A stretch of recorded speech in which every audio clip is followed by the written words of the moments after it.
হজ মাসের প্রথম 10 দিনে এই আমলগুলো করতে ভুলবেন না। হযরত আবু হুরায়রা রাদিয়াল্লাহু তাআলা আনহু হতে বর্ণিত, রাসূল করিম সাল্লাল্লাহু তাআলা আলাইহি ওয়াসাল্লাম ইরশাদ করেছেন, জিলহজ মাসের ইবাদতের চেয়ে আল্লাহ সুবহানাহু ওয়া তাআলার নিকট অন্য কোনো ইবাদত অতি প্রিয় নয়। এই দিনগুলোতে রোজা রাখলে পুরো বছর রোজা রাখার সমান সওয়াব পাওয়া যায়।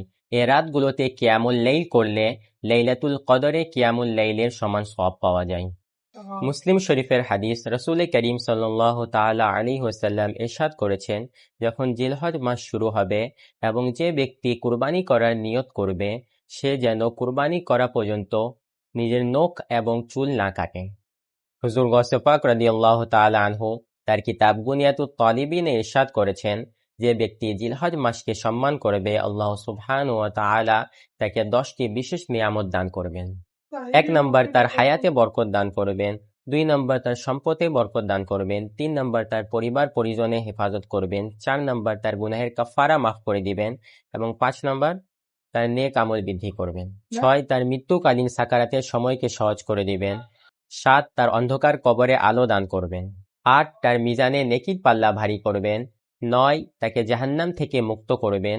10, তাকে জান্নাতে উচ্চ মর্যাদা দান করবেন।